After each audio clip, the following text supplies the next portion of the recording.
Méduse. On la connaît comme un monstre, une gorgone au regard de pierre. Mais c'est une femme, victime des dieux et des hommes. Aujourd'hui, je vous raconte son histoire.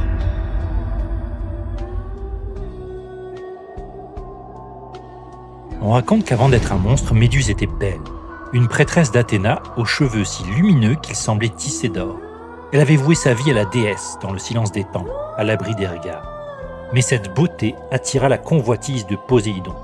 Et dans le sanctuaire même d'Athéna, le dieu des mers la profana, la força. Le crime était double, contre la jeune femme et contre la déesse. Mais Athéna, outragée par la profanation, ne s'en prit pas au dieu, mais à la mortelle. Elle transforma Méduse en gorgogne.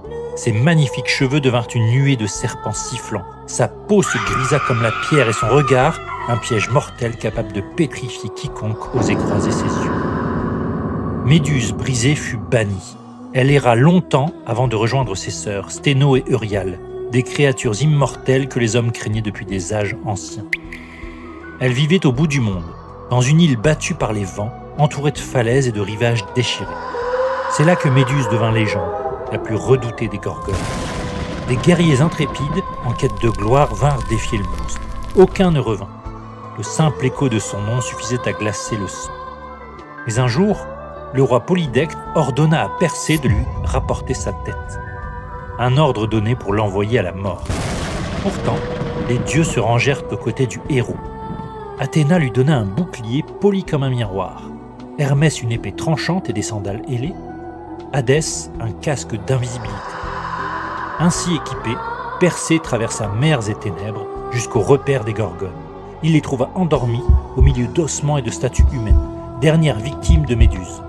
Sans jamais affronter son regard, il avança en observant son reflet dans le bouclier.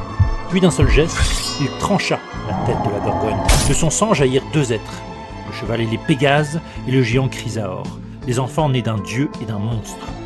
Persée s'enfuit aussitôt, poursuivi par les hurlements de Sténo et d'Euryale.